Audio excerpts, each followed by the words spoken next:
Ayu Ting Ting menjalankan ibadah umrah ke Tanah Suci, Minggu, tanggal 29 Mei tahun 2022, bersama semua keluarganya. Ayu Ting Ting menyebut sebenarnya ia dan keluarga dijadwalkan pergi menjalankan ibadah umrah ke Tanah Suci di tahun 2020 namun tertunda karena adanya pandemi. Ya alhamdulillah rezekinya baru sekarang bisa berangkat. Semoga aja lancar ibadahnya, kata Ayu Ting Ting ketika ditemui di kediamannya di kawasan Depok, Jawa Barat, Minggu siang. Wanita berusia 29 tahun itu akan pergi umrah bersama 9 orang keluarganya, termasuk sang anak, Bilqis Humairah Razak. Semua sudah disiapkan, karena sudah kesekian kali, jadi tahu persiapannya. Lancar aja, ucapnya, bukan cuma Bilqis aja, Siva juga ikut. Masih kuatlah meski hamil muda, sambung wanita kelahiran Depok, tanggal 20 Juni tahun 1992 itu.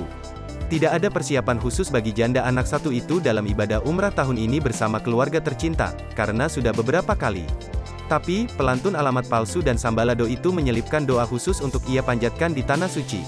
Semua keluarga sehat, panjang umur, rezeki lancar, sama dapat jodoh lah, aminlah yang terbaik dapatnya, jelasnya. Ayu Ting Ting pun meminta doa kepada masyarakat agar ia dan keluarga bisa menjalankan ibadah umrah dengan lancar dan selamat sampai kembali ke Indonesia.